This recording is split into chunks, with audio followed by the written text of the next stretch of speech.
if you start thinking that you're owed something or that you have a right to something or anything like that, when you don't get what you think you are owed, then you become a victim, and Mm. then there's a victim mentality, which victim mentality isn't that mindset doesn't let you grow, or it doesn't let you go forward. It sort of keeps you in the one spot and stagnates.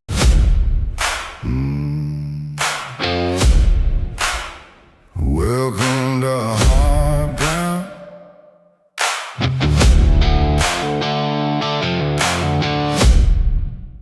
Welcome to Hard Ground. So Yeah. kicking this off, gents. So who we have here today is we have two of the Jackson Three, as they are known. A family out towards Moree. Three brothers managing to bog D11 bulldozers alongside little. Is it a D4 or D5? D4. D4, yeah, It's there's a D4 there. D4, Yep, just for yep. contrast, sake, which are visually stunning. Yeah, very cool. Yeah, the other visual stunning thing is actually being able to drag that dozer out of the mud. That was insane. I was thinking, far out, I think I'd just leave that there till it dried over, and then you might be able to drive it out. Must have just been on the Unfortunately, belly. we do have a bit of experience with pulling out things that are very well bogged. Yeah, Yeah, yeah, we've yeah. Gosh. not this year, but yeah. No, I was thinking like, well, you guys have had something that we haven't, or no, it's just the filling in of the dam aspect, so that sort of undercourt moisture that sort of nabbed you in there. Yeah, But boys, yeah. no, it's great to have you on the podcast. Fantastic to meet you both. And hopefully to see you actually in studio with us on the couch, and we can actually, nut some things out to a further degree later on down the track. But that said, what we sort of wanted to talk to you guys about really was a couple of things. We know that you guys have had quite an interesting journey regarding, how you three work together as a whole family, all of you, mom, dad, you brothers, your sister, everything like that's involved. The sort of topic of conversation that we're covering at the moment inside of this series is the F word in business. And what the F word might mean to you is not necessarily what it means to others. For most inside of this, it's family.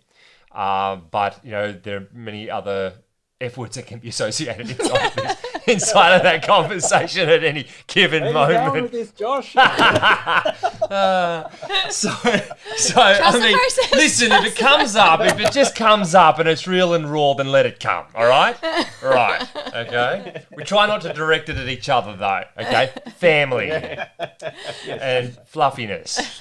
All right, speaking of which, enough of the fluff. Really wanted to talk to you guys about sort of how you guys came together on the farm. Like, what did it look like? Like, where you're at, where you come from, what do you run, grow, etc. And how did it come together? How did you boys come together under mum and dad? How far back do you want to go? Apprenticeships. Yeah. Oh, you kick that off. You were the So first. yeah, Dad, we never had a big farm, so but Dad was pretty keen. He did an apprenticeship as a young fella, and he was keen for us boys if we wanted to be on the farm, but he wanted us to do a trade first. So yeah, I went and did a trade in Ballarat doing engine reconditioning, and then Phil did electric, Electrical, house electrical. house electrical. Like it. That was his trade in Moree, and then Matt did auto lecky in Moree. And then because I'm the oldest, I was the first to finish my trade, I suppose, and keen to come back on the farm. We still didn't have a lot of acres, so I was pretty keen to try and do a small business myself. So I started a spray contracting business, and that sort of allowed Phil, when he finished his trade, to be able to come back on the farm too with the smaller acres. So that sort of made way for him, and it sort of scratched my itch too in being able to run a business. And then through that process, me and Phil, then we actually married sisters. Oh, So, did you? Yeah, yeah. So That's they, cool. our in-laws had a family farm up at Westmage, which is in between St George and Mooney, or St George and Dalby in the bush. So me and Phil ended up, he had an itch to do a bit of farming of himself on the side, while Dad was still running the farm here. So we went in partnership up there and did a little bit of share farming up there, which was about 300 k's away. So we were sort of driving back and forwards, run that for 5 years or something. Wow. And during that time, Matt had finished his trade too, just about. Yeah, I was still just joining wires together. Yeah. Yep. Building alternators. Rebuilding alternators and starter motors. And so sorry, back to the sisters. Did they have siblings apart from the two of them on their land? Yeah, they come from a family of 7, so quite a lot. Yeah. Wow. It was quite a spread in age, so that's right. So they sort of were doing other things at that time, and they were organically farming up there too at that time. So me and Phil sort of took that as a bit of a challenge, not necessarily for the philosophy, but for the just see if it works, The practice itself. So you sort of really stepped out there. Yeah, right. And conclusion to that? Some people maybe. It's not for us. No, in summary, I would say organic is double the price of normal. That's close, but really to be successful, I believe you've got to probably run a mixed operation. Yeah, okay. Have cattle or sheep with your cropping. Yeah. Just because weeds get on top of you by cropping year in, year out. Yeah. With organic, whereas if you can long fallow it with animals, that would be probably the ultimate goal, I think. Ideal. Yeah. Oh, that's cool. But what's happening, with the cost of living, the organic prices come back. So it's pretty hard to make it work, I think. Yeah, that's exactly right. I think there's an ideology there, which I think, I think it's an interesting topic of conversation, really. I think the organic side of food and everything that's associated with that is a good thing in a lot of ways. However, how to actually execute that under the current market structure is very difficult. The reality is something else. The reality sets in, and we've had friends that have attempted it as well. And, it's just, especially for out here, about as organic as you'll get is running sheep. Yeah. Maybe some cows. Yeah. I think if you own your land, or really most of the land, you can make that work. You can afford to have a fallow for a few years to get your seed bank down. But yeah, just year after year of trying to do cropping or whatever, you just keep building up that seed bank, and then it gets to a point where, you've got to have it out of production or graze it or whatever for a few years. Okay. Or you can go around again. So if you're making hefty repayments on land, the cost, the price of the goods, like organic goods, needs to be probably consistent. Triple, really. Yeah. Yeah.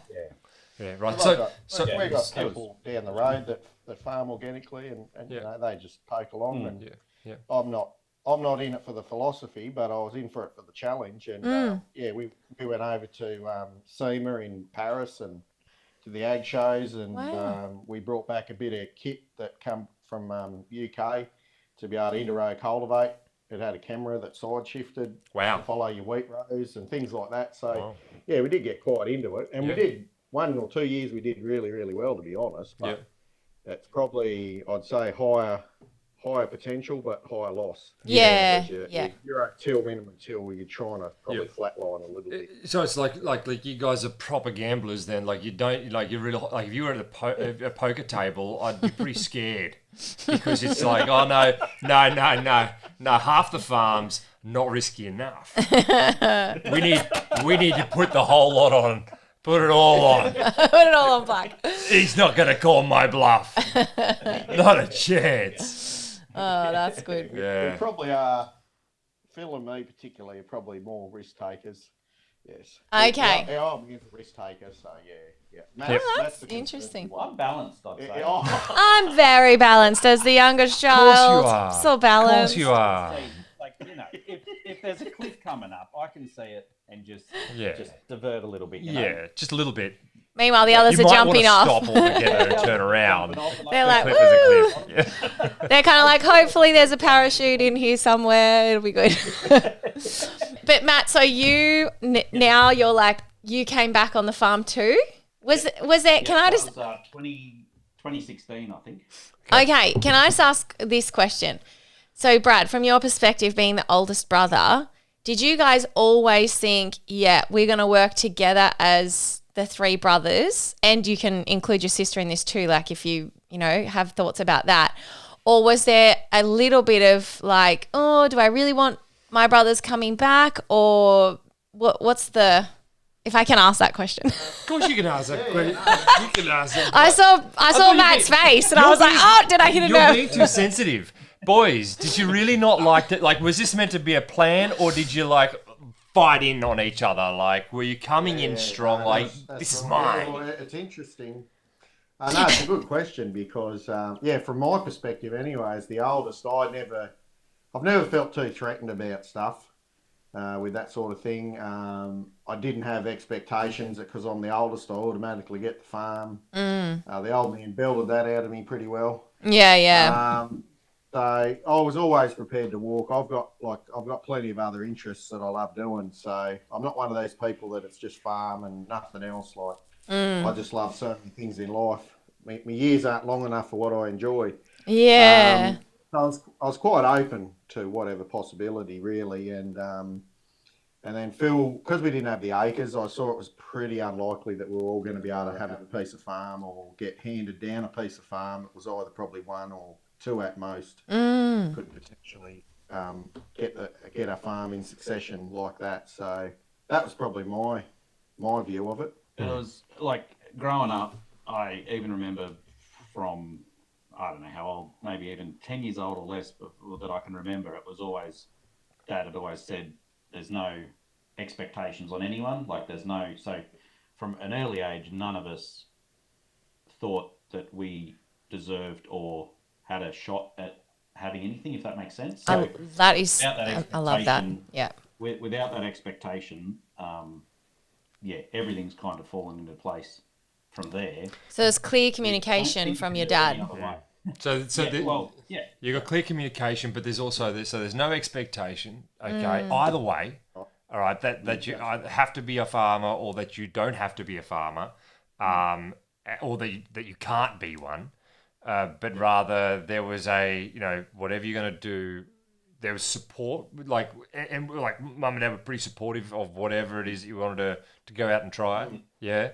Yeah, Matt. What about Matt? What about your ballet career, mate? What about that? Look, I started and then I didn't have the body for it. I think. You twisted an ankle. You didn't get along with the instructor, did you? And I wasn't flexible enough. Didn't look very good in a leotard, and I can't imagine that. I just can't imagine. Brad didn't support your choice. Shame on you, Brad. Yeah. So what about, because obviously on our platform there's a lot of women that follow us, and it's amazing because you've got a sister in the mix. There's 4 of you and one of them is a female. So what was her sort of part in all of this, and her expectations or lack thereof, or how did that all come about? It's good because she had she got a little bit of a course in, she ran the post office, a local post office in a small town nearby. And she didn't have any expectations. She obviously liked the farm life. She was not necessarily wanting to go to the city, from my understanding. And then, she got married. But she's good. She could see that, I'm sort of jumping the story a small bit, but she could see and Matt could see that the farm wasn't going to work if we split it 4 ways. Yeah, okay. And so she didn't try and enforce that perceived right, even though it probably wasn't, but perceived right that so often happens in families, I'm learning.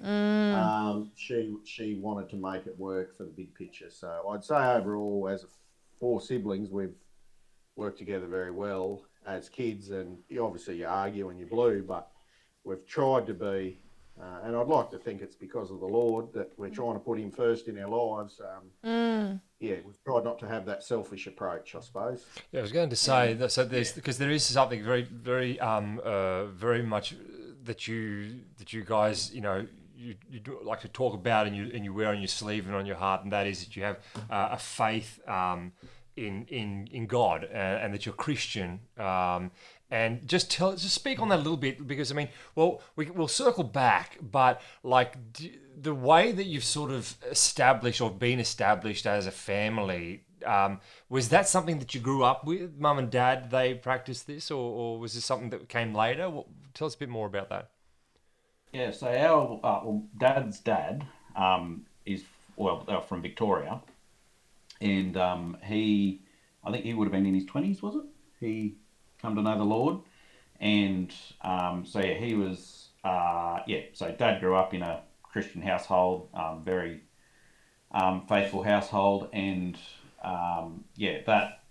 that was, I guess, and even for our grandpa, like that, we all remember him when as being little kids, and that was really good, and so I've always had that exposure, and just to see what real Christianity is about. A lot of There's a lot of stuff that goes on that it's hard to tell what's what sometimes, but so he when he was in his 50s, he moved up here because I'll just make sure I get this story right. He basically felt that he was too comfortable where he was and that God couldn't use him.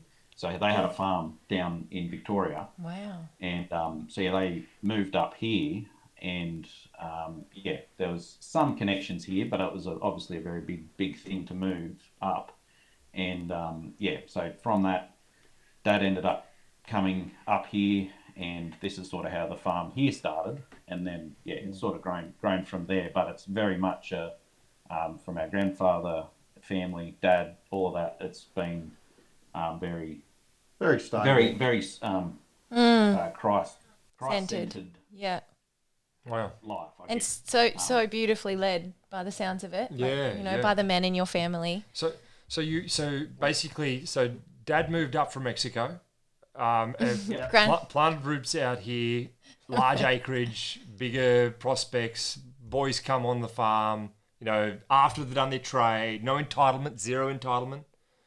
There's a grounding already. You've already been sort of, you've got a leadership inside of the Bible and inside of Christianity. And I think that even in that, I think there's two, like you were just sort of saying, there's many different ways people sort of talk about Christianity, and I think there's a differentiation between the label of being the Christianity and being biblically world-centered or biblically viewed, and having that sort of, I'm not just, don't belong to this denomination or that denomination. I just listen to, I read the word, and that's that. Which I think is really important to sort of separate as well. Well, I think also what we can see, or just hearing a little bit about your story, is that the central role that Christ has played in your family and your life has been the cornerstone of why there is that lack of entitlement, that lack of selfishness, what I can get for me. It's basically the very opposite, as we know, of what the world is telling us to have and to do and to strive for. So this is a really beautiful thing, because often people, will ask, well, how does that show up in your life as a Christian, as a woman who believes in God? And I would say what you guys are explaining here is a beautiful example of what Christianity actually looks like lived out, and the fruit of that, the beautiful result. If at your core you understand that this life isn't all there is, and that this life dictates the next, in a sense, well then I guess that you're not thinking about, I got to do this before I die, or I got to, you don't sort of have, we all have goals, obviously, we all want to succeed, we all want this, but I think there's just, it's a different, you're just looking at it from a bit of a different angle. And I know, would it have been, when did we all sort of have that meeting? Because Dad was very particular in making sure all us kids were on the same page. So he even got us all together, and then just ourselves, like he wasn't there for it, but just got us kids together to talk about what the future of the farm might look like, or what people want. That's amazing. So that sort of set the ball rolling, I guess, for what happened after that. So at the time, I'd only relatively just come out of doing my trade. I didn't feel, it was a hard thing because part of me wanted to take on the farm or be involved in taking on the farm, but another part of me, I didn't know if I could handle the pressure of that, and sort of being locked in, I guess, for many, many years paying off, loans and stuff. So, so at that time, basically, my sister Kim and I knew, like, knowing that Brad and Phil were keen to go for the farm, we basically said, if we walk away with nothing to keep the farm going, we're happy to do that. So, because we knew that obviously the only other option to make things fair, if there's such a thing as fair, is sell up and split it 4 ways. Like, you just can't, with farms, if you want to keep any sort of legacy or you want to keep a family farm going, it's very, very difficult to have everyone exactly the same. Fair doesn't exist. Yeah. So obviously your dad, though, had no fear in having these conversations, in thinking about his, a lot of men, I think, in that era feel their certainty is tied to the land and their identity is tied to the land. So obviously your dad has some, quite a lovely perspective around that. Can you share a little bit more about his, how he feels? Yeah, no, that's right. He does, and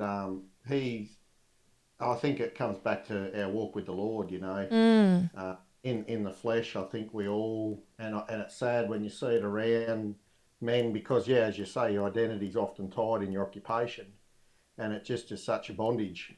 See around you men that are in their 80s still holding onto the reins so tightly. Their kids are 60 and they're like, what am I going to do at 60? Like, I'm done. Like, I can't go and take on a farm. I've got, you know what I mean? And so he'd seen a lot of those stories and the farm ends up getting sold, And so he wanted to be, he's very proactive. He thinks ahead, Nelly probably to a fault. Yeah. He tries and reads too far ahead, Nelly, if you're going to make a criticism. But the effect of that is what we're talking about, where he wanted these conversations and he wanted to be able to step aside, knowing that he still had probably another 10 years in him, but he wanted to give us the best opportunity to have that youth and enthusiasm to hook in. Wow. So does he... I've got a lot of respect for him for that. Yeah. Does he have any part in the farm still? Well, this is the thing. On paper, not one iota. Wow. He gave everything to us. Me and Phil are in the partnership, which Matt will probably fill in a sec. But so me and Phil technically run the partnership, but we don't want to see it like we're the boss, and you know what I mean. But that's the technical. But he's got nothing to his name other than a caravan and a car, basically. Yeah. Wow. But so it takes trust. Yeah. For him to do that, because he gave up all. He didn't keep a block for himself. He didn't keep a house for himself, because he wanted the farm to succeed. And obviously there was an aspect where he trusted us to work and to look after him and Mum. So did you? Wow. With that though, like Brad, I mean, how did you guys feel about that? Like knowing that he basically has given all to you fellas, and like just going off like a world perspective, basically Dad's giving everything to you fellas, and he's going to be left with nothing, and could be left destitute if you fellas stuff it up.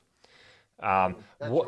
That's very foolish, isn't it? It is. It sounds on paper, it sounds blatantly, mad. It's like, on paper, like he's got no entitlement to anything, basically. Like, well, we were taught, and I'm a real strong believer in it, and that the best commodity is goodwill. And I still believe that in business, even in secular business.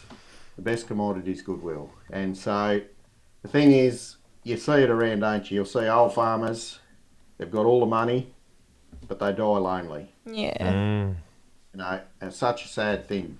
And then you see other ones that mightn't have 2 cents to rub to their name, but they got that F word again. Yeah. And Surrounding my grandfather them. was like that. He invested in eternal things, and he didn't have anything on his deathbed because he'd given it all away, but he was happy, Yeah. you know. And so I'd like that to be my testimony too. I suppose it sets a precedent, or it sets an example that I think is a godly way or good way to follow, you know. Oh, I have goosebumps. It's such a so beautiful. it's a true wow. It's a true mark of leadership there from your father. Guaranteed. And I'd like to talk a little bit more about this. It was not smooth sailing because there is no such thing as a perfect way of life. I mean, we're all part and parcel of this show, and you know things get hard, and we've all had our fair share of that. Yes. And you know that's important to note as well, just because you don't live a perfect life just because you're following a Christian way or a biblical way. And I think that you know, to recognise that you're gonna struggle, you're gonna strive, but to come out the other side of that, even though he may have been scared to make those decisions, and there would have been plenty of times where, you know, I can only see it'd be great to have him on the show. I mean, come on, Dad, come back from your coffee from town and come and jump on the call. We're talking about you here. His ears must be on fire. You'll have 6 hours. What's your dad's name anyway? Peter. Peter, your ears are burning, mate. If they're on fire, we apologise. Okay. Love it. But that's he had a situation where he's very driven by what's right. You know, he's got a sense of justice, and so he made the decision because he believed it was the right thing. But then, you know, he had the case where we all do, where the head and the heart, there's that delay, isn't there, often, where you know what the right thing is, but your heart. So he probably struggled for a good 2 or 3 years after, probably even longer, to be honest. Yeah. With the reality of what had happened, even though he didn't regret what he'd done, it just wasn't easy. You'd never go back and change it. But he was honestly probably, it was 5 years too soon for him. Right. When eventually, like after that meeting we had as kids, a few years after that, we had the drought. The books didn't look great. So again, I sort of said, no, I can't take on, I just couldn't take that on, even though it was offered that we can all go in 3-way partnership, whatever. But I said, no, I won't do that. So I basically just work for Brad and Phil, even though I can still boss you around occasionally. But yeah, he tries. Yeah. Little brother rights, yeah. But even in that, I wasn't even. Yeah, it didn't. I didn't question whether I would be looked after either. Like, it was just that underlying trust, I guess. But yeah, for Dad, when that happened, that would have been 2020, maybe? So 20, before 20 that, no, before that. Or was it 19? It was, yeah, anyway. So yeah, he decided that time was the right time, so there was no pressure for him to give anything up. It was solely his decision at the timing. And yeah, he did that, and then yeah, it was a good few years where he just, I guess you spend so long investing every thought you have or whatever into the farm and the best way to do things, and you've got that responsibility, you've got the ability to call the shots. When you see something needs doing, you can call the shots and make it happen. You can do this, that, and the other. And then so that, losing that, combined with, you know, just getting a bit older too, and losing some abilities of, you know, not being able to see as well and things, and just all that sort of combined together, where he went through a decent time of struggle. So, yeah, So it was hard. now does he just work alongside you guys when he wants to? Yeah, pretty much. So one thing, if you know my dad, is that, or our dad. We both claim him. If you tell him to do something, he won't. You've got to let him think it's his idea. Yep. The other thing was back. It's my dad with too. the succession. Yeah. It's my dad too. It's all the dads. That's it. If we had have said, look, Dad, move over, we're getting in, he would have just sold it. That would have been it. Yeah. Wow. If he detected any expectation, we wouldn't have got anything across the line. Was there times where that happened, boys? I don't think so. Not that I can recall. Okay. No. Not regarding the farm, no. Wow. Because he probably taught us so early not to presume, and all that sort of stuff. Yeah, yeah. And so, We thought he was a mongrel growing up, to be quite honest.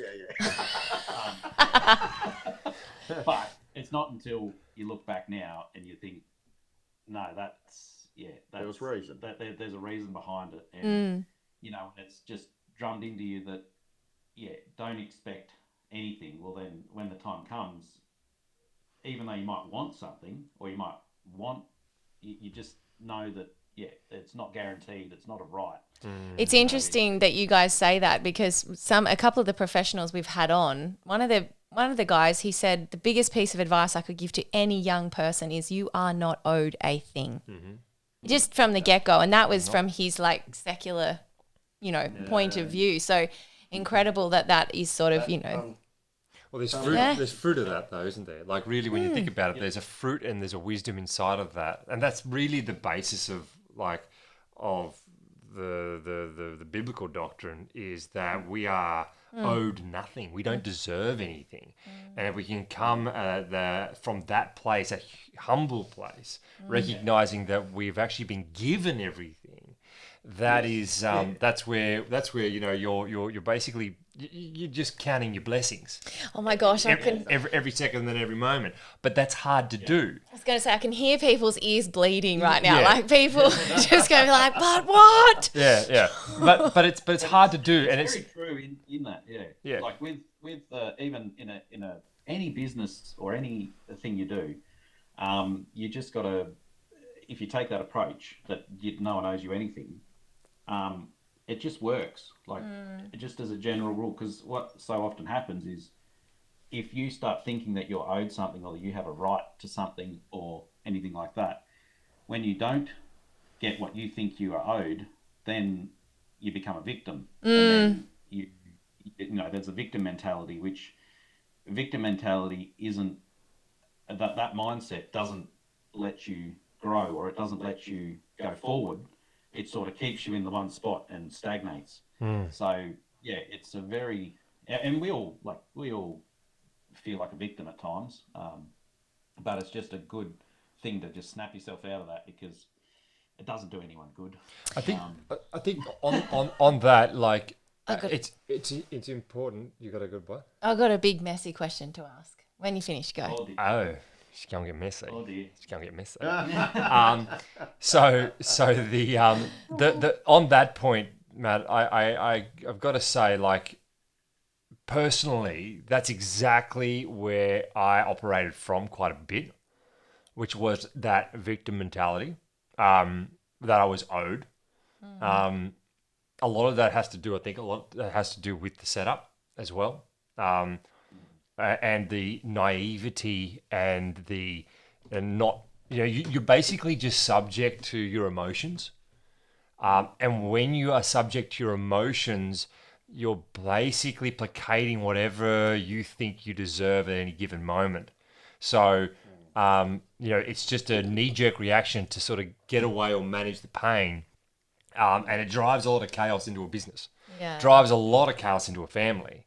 And causes communication breakdowns and all sorts of crap like that. And it turns it into a very dark place to be.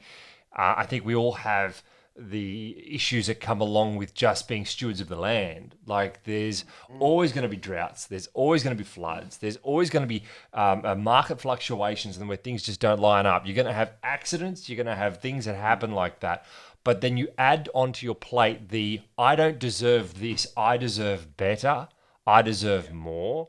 I should be here. I shouldn't be there. And you question where your feet are.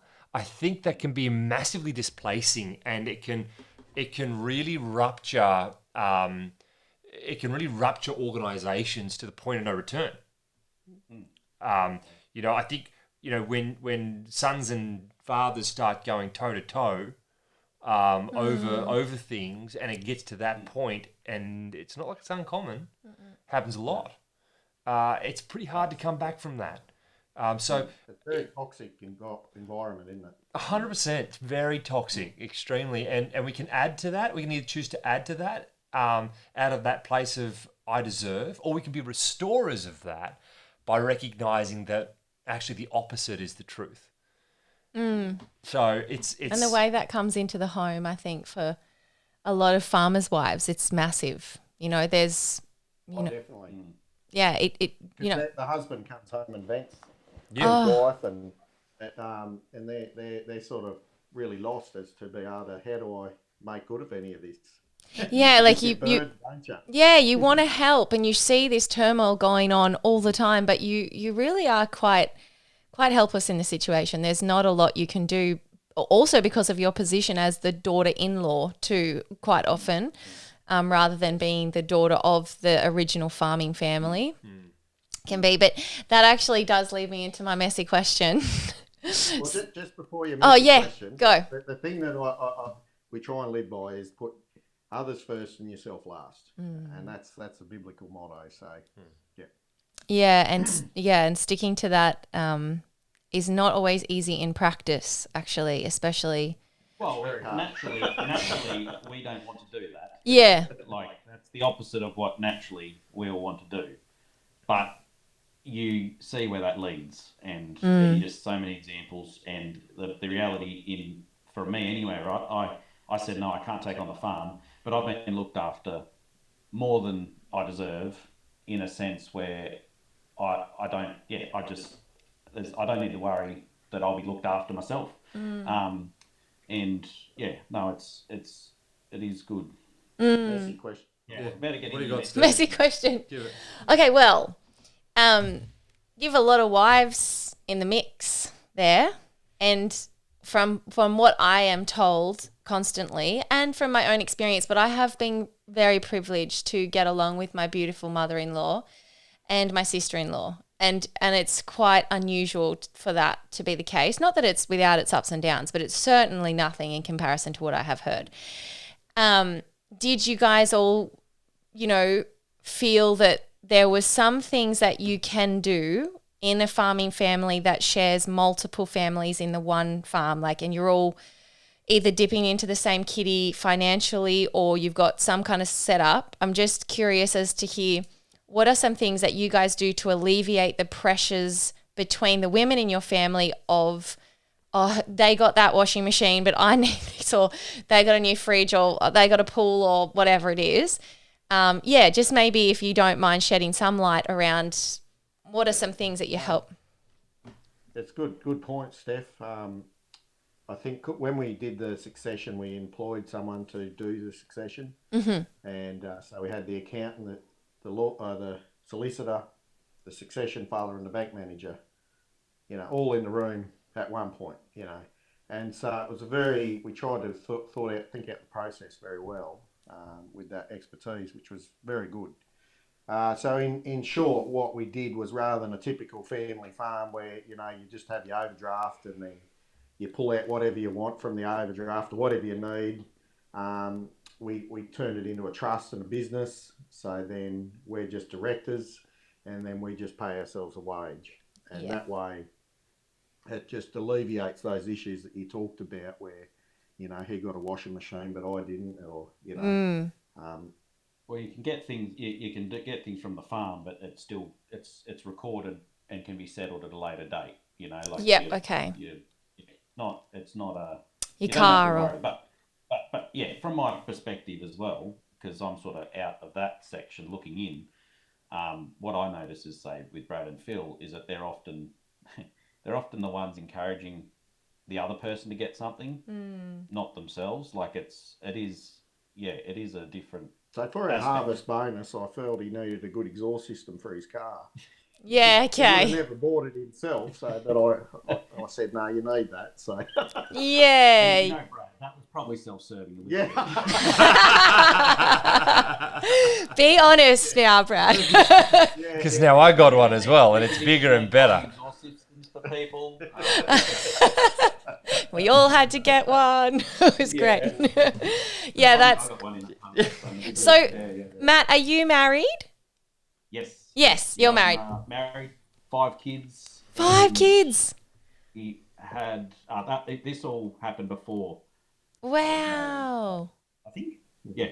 So we didn't have, which was really good because it would have been hard to get Well, no, I was married, but I didn't have any kids. That's That's right. Yeah, You're married but no lol. kids. Yeah, it was a bit simpler.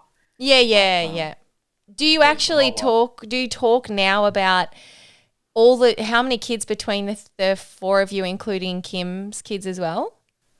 you got 3, Kim's got 4, Phil's got 5, and I got 5. Wow. That's a sizable brood. It is. Yeah. Yeah, we need more sheep stations. I tell you. Yeah, wow. Yeah, so do you actually talk about what succession looks like for the next generation already? Are you already having that conversation? Probably, I'm not probably as forward as my dad, but yeah, inklings. Yeah, yeah. It's interesting because the more we talk about this with other people and professionals and things like that, that's like Johnny on the spot gets that conversation happening from the get go. They hit the ground, that conversation starts, rolling over in the mind and then, out into the end of the open. But you guys have got, you've got a bit of an army happening there. So which is brilliant, absolutely brilliant. How cool is that to have? But I think it's also so encouraging to see, that you fellas are unified and you're unified under something that is so much greater in grounding than what I think we see so often. And again, not without troubles, not without issues. You're going to have lumps and bumps. You're gonna lose it. I do. Do you have a process for that? Like, have you ever had a situation where you have all disagreed on something, or your wives have disagreed on something, and then you come to the table to talk that out so it doesn't fester, or what? How do you usually deal with that? Yeah, we haven't had too many big issues, to be honest. Just the normal stuff. But We've got enough of our mum's side in us, which is not no temper, just sort of Yeah. just very mild. So yeah, there's a bit of a mix between that and dad. So thankfully, none of us have a fiery temper, which is very fortunate. Because that does a lot of damage really quickly. But yeah, I think any issues, you have to know what you can overlook, knowing that we're all flawed humans, and also what needs to be addressed so it doesn't fester. So there's never and it's funny. I get questions on in the comments on the YouTube videos. It's like, oh yeah, you guys probably have all your fights off camera, and it's like, I've never witnessed one. Like I've never seen or it's, and I think the temper side of things is obviously a big part of that, but you have to also be grounded in something bigger than yourself. Otherwise, the little inside person starts wanting to come out and want everything about them. Me, and that's when you run into those sort of troubles, I think. So, but yeah, it's respect. Respect is a big, definitely a very big part of that. And yeah, just being able to show grace where grace can be shown, and knowing when to tackle subjects that need to be tackled. Yeah, there's a lot of discretion there, I think. But yeah, there's often disagreements, like particularly you and Phil might want to do a certain thing on the farm or not, but there'll be times when Brad gets what he wants to do, and then Phil will just say, "Yep, no, that's right. It's not worth having a tiff over or whatever." It's just, and then there'll be times when Phil gets to do what he wants to do. So it's give and take. Give and take. What were some of your biggest struggles, boys? Where did you really find them beginning? Like, just so that we get a little bit of contrast, and there is a reality of the game itself, and also your climb out of it. But where did you find your major struggles in this process? In regard to the succession, or just like farming, or personal struggles, the succession, like how it sort of alighted inside of the way that you've sort of taken on this task of being a family organisation of such a scale, and then moving forward with it. Where did you find that you there was some of the hard places that you had to overcome? For me, it's not the probably business struggles. That's more in the head, It's what is there was an old fellow that said something to the effect that you can take on a lion, but the bees in your head are the things that torment you. You it's often the things people can't see that can affect, and it's between your ears, isn't it? And so really, that's probably given me a lot of perspective to let a lot of this stuff go. But yeah, I had a breakdown at about 35 or 38. It's about 6 years ago, and just seemingly out of the blue, and just started having bad panic attacks and all this sort of stuff, anxiety, and just crazy stuff. And it really knocked me around for quite some time. Obviously you're never the same after, and probably that's a good thing, but I equate it to being like your hard drive on your computer just fills up with crap and then it just crashes, and so it's learning to try and put good things back in the memory bank, and just those subtle little things in life that just can creep in. And So what was it? thinking. What was it mainly focused around, Brad? Like it was a like a breakdown, and I think you're not alone. So many of us have that same experience. I've had the same. Like what did you sort of like looking back on it? What could you sort of put that down to?